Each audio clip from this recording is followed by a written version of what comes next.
Hello बच्चों, कैसे हैं आप बच्चों। आज हम आपके लिए लाभ और हानि का सवाल लेकर आए हैं। सवाल देखिए, सवाल है लाभ या हानि ज्ञात करो। ठीक, पहला सवाल है क्रय मूल्य 500 रुपये और विक्रय मूल्य 600 रुपये। ठीक, चलिए सवाल को हल करते हैं। क्रय मूल्य कितना है? क्रय मूल्य है आपका 500 रुपये। ठीक, और विक्रय मूल्य कितना है? विक्रय मूल्य आपका 600 रुपये। ठीक, क्रय मूल्य 500 रुपये है, विक्रय मूल्य 600 रुपये है। तो पहले हम ये पता करेंगे कि इसमें लाभ हुआ या हानि। ठीक, अच्छा, तो हम ये देखेंगे कि इसमें लाभ हुआ या हानि। ठीक, देखिए क्रय मूल्य है आपका 500 रुपये, विक्रय मूल्य है आपका 600 रुपये। ठीक, क्या ज़्यादा है, क्रय मूल्य ज़्यादा है कि विक्रय मूल्य ज़्यादा है? तो देखेंगे हम कि यहाँ विक्रय मूल्य ज़्यादा है, क्रय मूल्य कम है। ठीक, तो जब विक्रय मूल्य ज़्यादा होता है क्रय मूल्य से तो वहाँ पर लाभ होता है। ठीक, तो हम लिखेंगे लाभ बराबर, लाभ निकालने के लिए क्या करते हैं, विक्रय मूल्य में से क्रय मूल्य को घटा देते हैं। ठीक, तो विक्रय मूल्य है यहाँ आपका 600 रुपये और क्रय मूल्य है यहाँ आपका 500 रुपये। 600 रुपये में से 500 रुपये घटा दीजिए, कितना है आपका 100 रुपये। ठीक, यही आपका आंसर हो गया, आंसर 100। ठीक, समझ में आ रहा है बेटा। चलिए अगला सवाल देखिए। अगला सवाल है क्रय मूल्य 500 रुपये।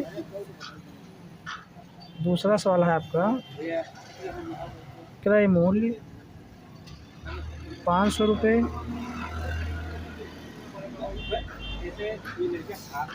और विक्रय मूल्य 300 रुपये।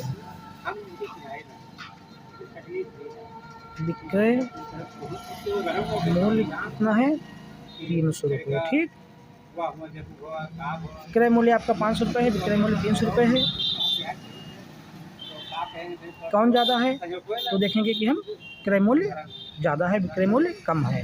जहाँ पर क्रय मूल्य ज़्यादा होता है, विक्रय मूल्य कम होता है, वहाँ पर क्या होता है बच्चों? वहाँ पर हानि होता है। ठीक, तो यहाँ क्या हुआ सवाल में? हानि हुई। ठीक, हमें क्या निकालना है? हानि निकालना है। ठीक, तो हानि बराबर क्या होता है? हानि बराबर होता है क्रय मूल्य ऋण विक्रय मूल्य। ठीक, क्रय मूल्य ऋण विक्रय मूल्य। क्रय मूल्य आपका कितना है? 500 रुपये, 500 लिख लीजिए।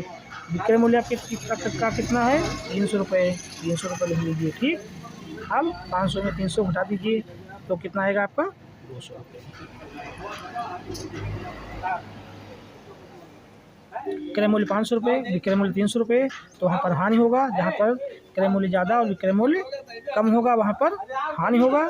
ठीक, तो हानि निकालने के लिए क्रय मूल्य में से विक्रय मूल्य घटा लेते हैं। और जहाँ पर यहाँ देखिए पहले सवाल में क्रय मूल्य 500 रुपये है और विक्रय मूल्य 600 रुपये है। यहाँ क्रय मूल्य कम है, विक्रय मूल्य ज़्यादा है।